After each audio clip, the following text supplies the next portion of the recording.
नीरव से हो गई। नीरव रजनी को बहुत प्यार करता था, पर रजनी हमेशा चुपचाप ही रहती। वो इस शादी से खुश नहीं थी। वो ये शादी नहीं करना चाहती थी।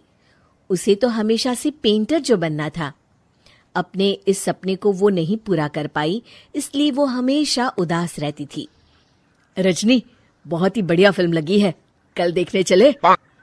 नहीं जी, कल मुझे बहुत काम है, मैं नहीं जा पाऊंगी। अच्छा तो कोई बात नहीं, संडे को चलते हैं। देखिए, मुझे फिल्म देखना पसंद नहीं है, आपको जाना है तो चले जाइए। नीरव को मना करके रजनी वहां से चली जाती है और अपने बैग को खोलकर उसमें बंद पड़े ब्रश और कलर्स को देखकर रोने लगती है। रजनी, चलो ना कहीं बाहर खाने चलते हैं, कुछ तुम्हारी पसंद का।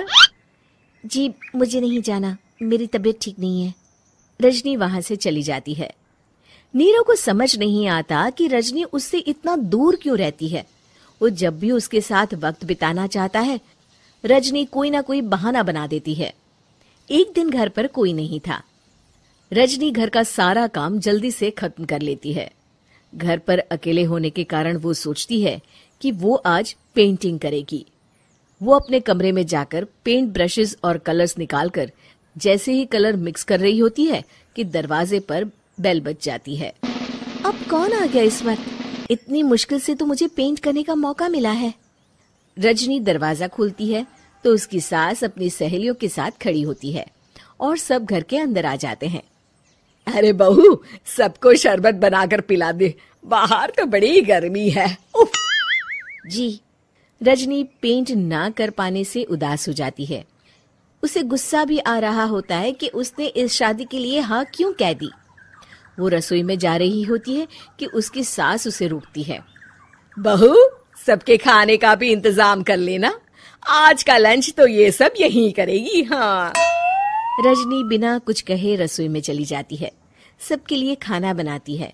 सब खाना खाते हैं और रजनी घड़ी देखती है कि ये सब कब जाएंगे ताकि वो अपनी पेंटिंग कर सके। जब शाम होती है तब सब चले जाते हैं अपने घर। अरे बहू, सब तेरे खाने की तो बहुत तारीफ कर रहे थे, सबको बहुत अच्छा लगा खाना। आपको मुझे सुबह बताना चाहिए था ना कि आपकी सहेलियां आ रही है। पता भी है कितना वक्त लगा सारा खाना बनाने में। अरे बहू, तू ऐसे कैसे बात कर रही है मुझसे? तो और कैसे बात करूं?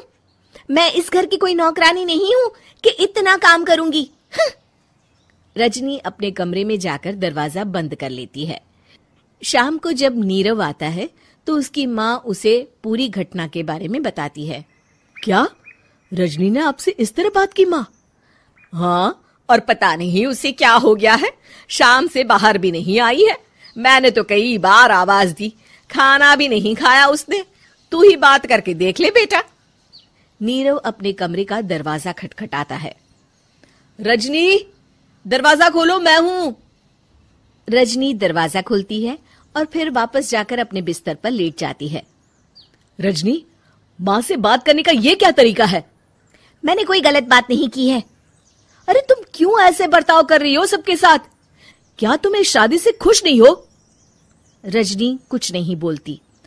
अरे बताओ मुझे रजनी, क्या ये शादी तुम्हारी मर्जी के खिलाफ हुई है?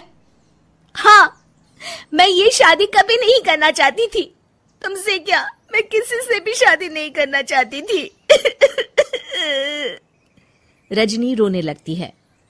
चुप हो जाओ रजनी, बताओ मुझे, तुम क्यों नहीं करना चाहती थी शादी? रजनी बेड के नीचे से अपने पेंटिंग्स, कलर्स, ब्रश, पेपर्स निकालती है। इतने में उसकी सास भी कमरे में आ जाती है।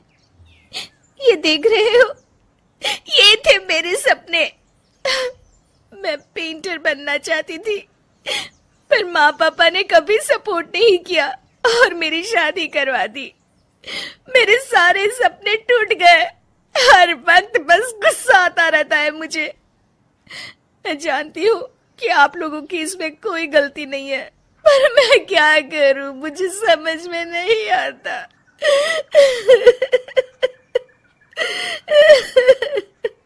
रजनी फूट फूट कर रोने लगती है। मुझे माफ कर दीजिए, आप दोनों के साथ मैं बहुत बुरा बर्ताव कर रही हूँ। अरे रजनी बेटा, चुप हो जाओ तुम। नीरव पानी लेकर आता है। ये लो पानी पियो और शांत हो जाओ। रजनी पानी पीती है और उसकी सास पेंटिंग्स देख रही होती है। अरे नीरव, हमें तो पता ही नहीं था कि हमारी बहू कलाकार है। अरे कितनी अच्छी पेंटिंग्स बनाई है, देखो तो। ये वाली तो मैं अपने कमरे में ले जाऊंगी। आपको ये पेंटिंग्स अच्छी लगी?